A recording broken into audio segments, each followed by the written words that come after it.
Good afternoon and welcome back to Woodcrafter's Corner. As always, it is good to see you again. We are starting off this video with the last of the chess pieces, and yes, here it is, the king. Yes, a very royal chess piece if ever there was one. So we have our 2.5 inch piece of basswood. This is 2.5 inches long, just like the queen was, and it's 1 inches on all sides. I got this from a larger piece of 1 by 1 by 6 inch basswood, and so that's what you can use as well.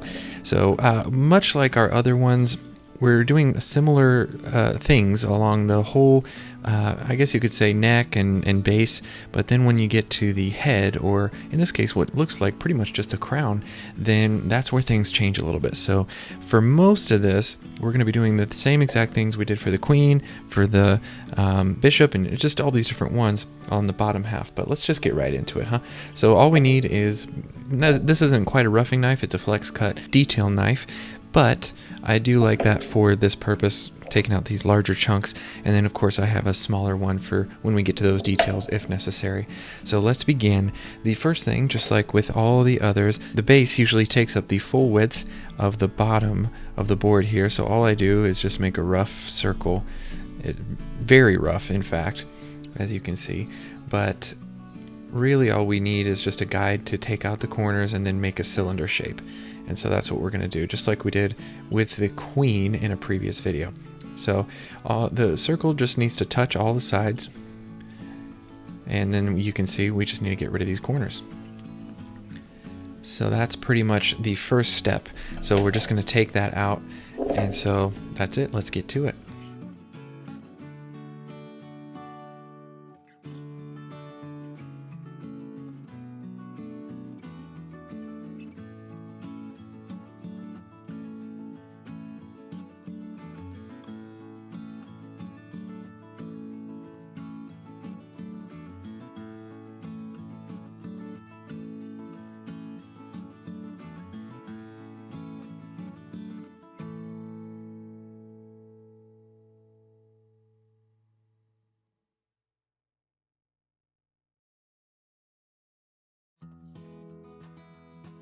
By the way, just a quick aside, I got a little carried away and started to take off too much, and as you can see it started to angle in, and I didn't want that to continue to angle in because we want the top to be roughly the same width in diameter as the base. So all I did was just, hey, quit that and cut it off right here, and that's why you see that big chunk taken out. But it's fine if it goes in a little bit further here because a lot of this neck is going to be whittled inward anyway, but going forward I didn't want that to be the case. So you can do that if you run into a similar situation. Just better to stop it early. And so I'll leave it like that for now, as long as the rest of the top lines up with the cylinder that we're trying to make here, kind of rounded. So just a little quick note there.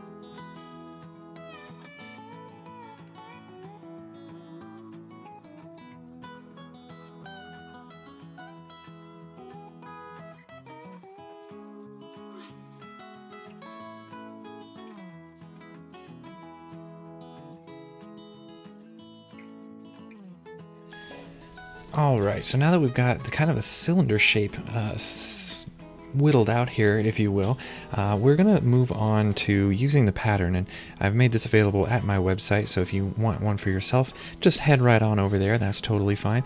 And as you can see, much like with the others, we have kind of this flourish, this decoration, if you will, along the side here. And we really want to just make a couple of lines to let us indicate where that'll be. And we've done the similar thing for all the other ones. So we'll pretty much just make this mark using this middle line here. Now, of course, you could draw this right on, but I like to just use it to make the mark.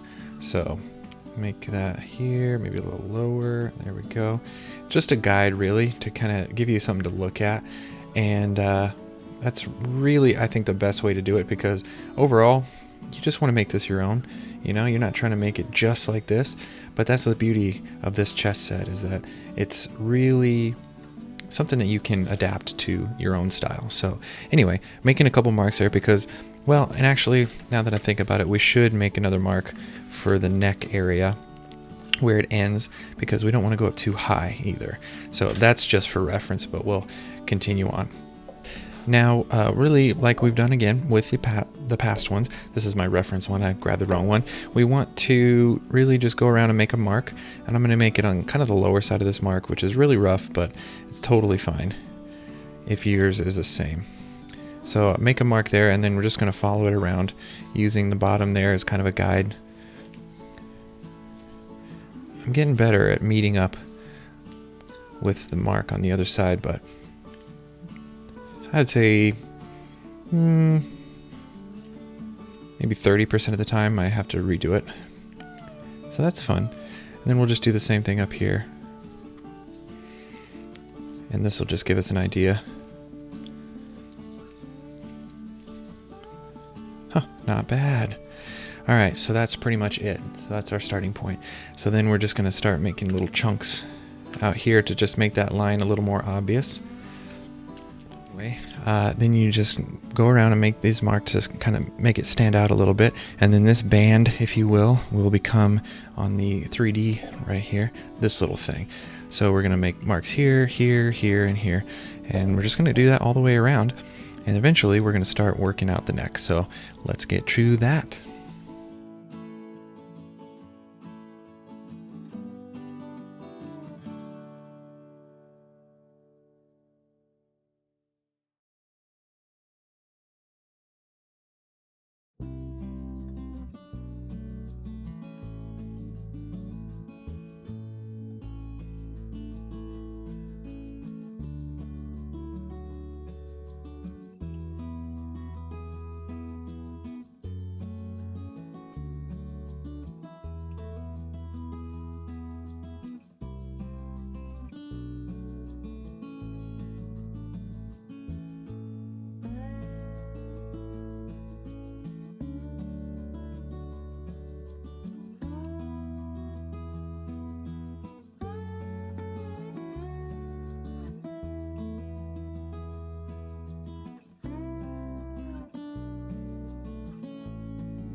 Alright, so now we've kind of gotten this out of the way, and we really just need to maybe touch it up a little bit, but we'll do that later. First thing we need to do is kind of get this neck portion, so you can see the mark I made here, kind of a little bit narrower, so it needs to line up just a little bit more with this decoration thing that we've added here. So I'm just taking off a little bit more so that it kind of matches. Doesn't have to be exact or anything like that. And be careful not to take off too much. Don't go at too much of an angle here. We are really just kind of feeling it out as we scrape downward to see how uneven it is. And just take out the uneven parts, because we're going to keep whittling this down anyway, so it doesn't matter that much. But the reason we want it to kind of match up at this point is because now, make sure this is all cleaned, this little valley, if you will. Coming up with my own terminology for stuff. But you know what? I can do that because it's my channel, so take that. Alright, and then we're pretty much going to do the same thing that we've done for so many others. And as you can see, we have this little area here, and the neck kind of starts wide down here and then narrows up, and we have this kind of inward groove, and we're going to do that here by simply taking the knife, coming in at an angle, and then moving up straight. So like a J cut, which is a term, I don't know if it's an actual thing called a J cut, but that's what I call it. And so we can also, if we want, compare these a little bit, we can make this mark here that represents the bottom of the head ornaments and the top of the neck here. We can make that go all the way around if we want, but yeah, actually let's do that. So I have the mark already. If you need to though, you can, if you have this, you can refer to it and just make your mark that way, or just pick a spot really, because you know what, this is your thing as well. So I'm gonna go just a little bit higher than I made that mark, I think, for this one, because I think I ended up making these a little bigger, which is totally fine. I wanted to make this a little bit bigger overall so it shows up on camera better, so that works out fine. I'm just making a light mark here in case I don't match up when I come back around. Yeah, I did, but I can tell that I was a little bit off. And whatever you do here can be adjusted, so don't stress about making it perfect. But I am going to make it deeper now, because we need something that will stop our cut.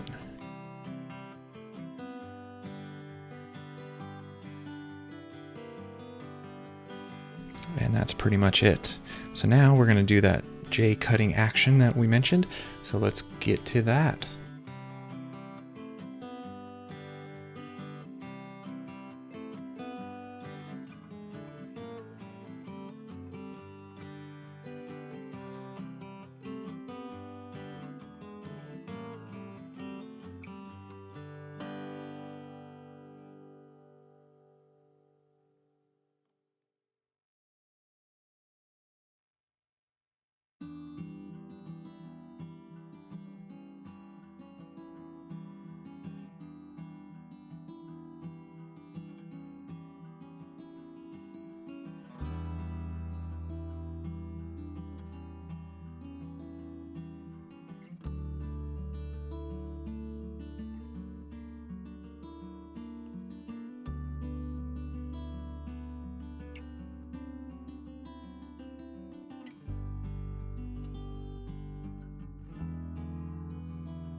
All right, so the next step after we have this big block up top, now if we want to continue on, and I assume that we do, all we need to do is kind of line this up and see. We have a couple of little flourishes here, little decorations right here before it moves on to the crown, and we do have to leave some room for this little ornament on top, which is going to be quite a bit bigger than the one on the queen. And by the way, this is the top view, if that's helpful. It is a little bit tricky to directly apply this to the actual piece of wood here, because so much of this is going to get carved away, but for reference, there it is. And basically, you can see that that's quite a bit bigger. So anyway, we need to basically just add a portion, and all I'm going to do is make kind of a big section here for both little ornaments. We can see one here and one here, but we're going to just divide that up ourselves without adding a line for it. So we know the outer edge here, and from there it will just move into the crown.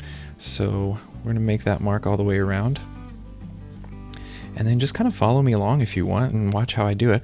All we're going to do is really whittle down both parts. Actually, we're going to start to take into account the slant inwardly of the crown, and we need to get this a lot smaller.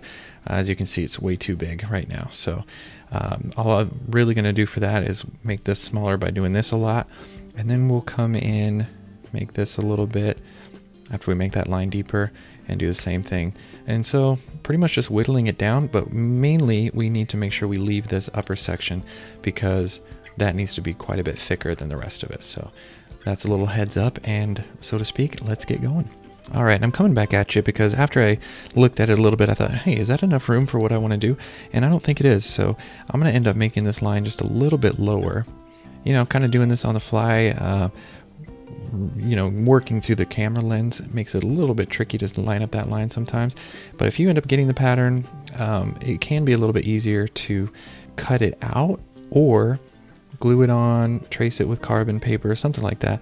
It can make it a little bit easier, but I think the primary purpose of the pattern that I have provided is just for reference. So after I made my mark, I was like, you know, I think I'm going to lower that a little bit, and that's totally fine. I'm a little off pattern, and that's okay. Actually, I'm more on pattern than I was. I just made the line a little too high. But anyway, you get the idea.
All right, so now we kind of have that going, and as you can see, it's coming together. So now we need to work on rounding out, I'll use the 3D model for this, the top here. So we have basically what's a kind of like a bulbous shape here that I've just cut down. So really what we need to do is work on these kind of angles here, but we also need to take a little bit off of the corners around here and on the top so that we can leave some room for this ornament. So to do that, first, I'm just going to go around and take off a fair amount from the top here. And a lot of this top portion is going to go away. We need to kind of whittle down this all together except for a small bit in the middle, which will end up being the ornament. And in fact, I think I'm going to make that mark here. It's fairly sizable, so we'll just call it good there. And as you can see from the top, that's really all we're doing, is just leaving some room for that. And yeah, I'm just going to go around and do that. And what that will do, kind of have the effect of leaving us with this plane on top that we can just whittle away. And there's a couple different ways you can do that. So I'll kind of start to show you here. First of all, part of it will involve moving this down at a bit of an angle. But as we want to cut towards the center here, I'm seeing now that's a little off, so I'm going to actually move it over and put an X in it so I remember which one's which. And you can come through and do a little bit of this move. Kind of rotate your wrist and just keep coming in.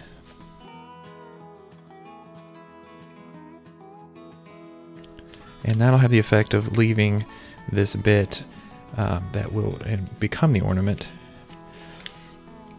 And you can do that all the way around. Or if you want to kind of protect the edge of your blade a little bit and make it need less sharpening, you can just get to a certain point, cut in, but being very careful, and just make these little kind of V cuts all the way around. But you do have to be extremely careful and controlled to not let it slip, because otherwise you risk taking off this whole thing. Although it is much harder to do up here on the end grain, the way we're working it, but it's surprisingly easy as you're pushing down to even take off a whole chunk this direction. So it's really precarious sometimes. I like to do a little bit of both. And as we get towards the middle here, I will pretty much be using that V-cut technique more. But yeah, whatever works for you, whatever you want to do, just get to the middle here one way or the other. Then we'll go around and start to take off a little bit of the rounded out area. As you can see, it's kind of square here. We just need to round it out and then slope it inward. And we won't worry about making any cuts on it just yet. But let's get to that.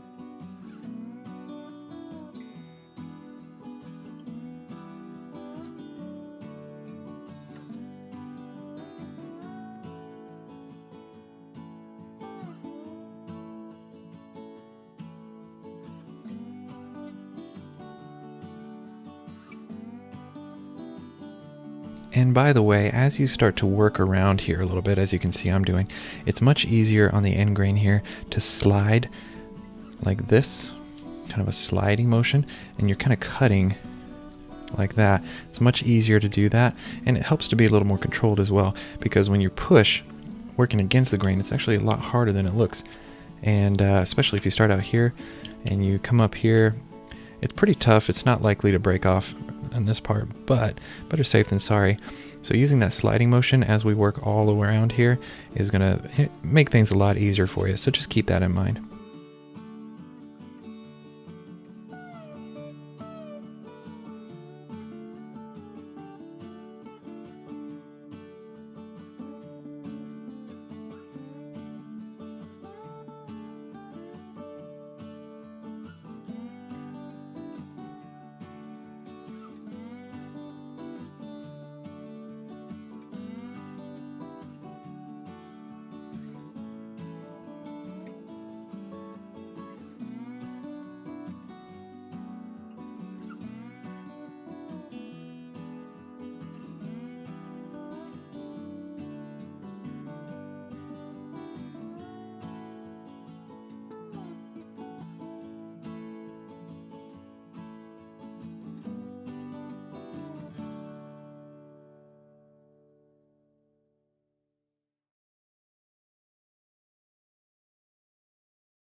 All right, so as you can see, wow, that is looking so good.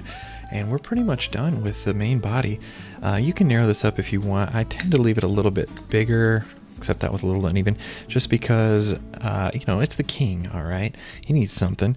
So anyway, the next step is pretty much, we're just going to make these kind of rough lines going down here just to kind of separate it out. And this can be, I mean, you can just have fun with this. As you can see with this one, I pretty much just made these kind of grooves here, kind of not haphazardly, like relatively easy, like well spaced, and then just kind of went in and added a little bit more depth to them. So that's exactly what we're going to do here. And already I'm noticing this one's quite a bit thicker than that one I made. But that's the joy of doing this. That's all right. So anyway, that's what we're going to do. That's the penultimate step, is we're going to make these grooves in here, and then we're going to finish up this ornament. And actually, you know what? I changed my mind. We're going to do the ornament first, because that is what it's all about. So we've left quite a bit of space here. And if you watch the Queen video, you know what to expect here. It's going to be pretty easy. You just go around, go a little bit inward, kind of at an angle here like that, and cut it away. But be very, very careful. I'm using a sliding motion. I'm not really pushing at all. Pushing down, but when I come across, slide it through, and that hopefully will help you avoid making any big mistakes and taking the whole thing off. Then come around here and just pick a few angles and go with it. You know, don't make it complicated. We kind of will come to a point here. One side can be bigger, one side can be smaller, does not matter. The idea is just to give it a little something like a hat. It's not really what it is, but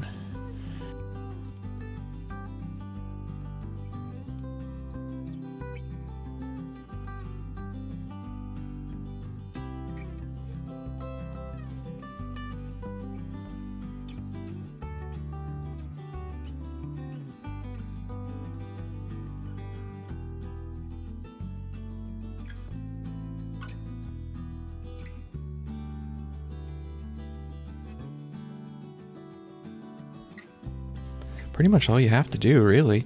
You can, if you want to make it a little bit more distinct, you can take off a little bit more from the top, and that'll help delineate it a little bit. I don't know if that's the word I was looking for, but I chose it.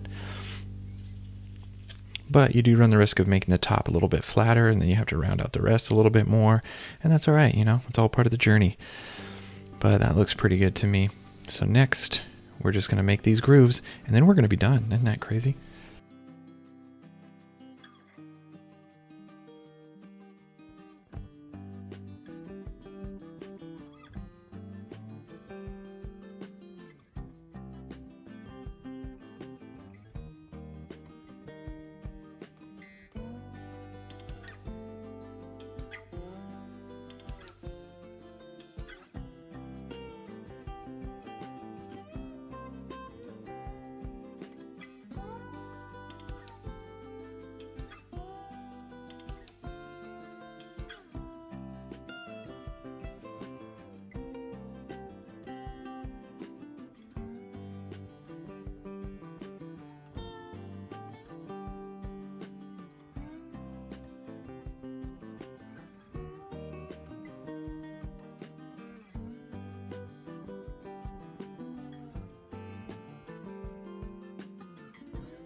All right, and with that, the grooves are complete and our king is done. Can you believe this journey of just whittling an entire chess set piece by piece has completed? Well, it's not quite done. We still have to do the chess board. So that'll be our next video. Keep an eye out for that. But for now, enjoy the king. Go ahead and leave this video a like if you found it helpful, and subscribe. That helps me out a lot. And otherwise, I'll see you in the next video. Thanks for watching.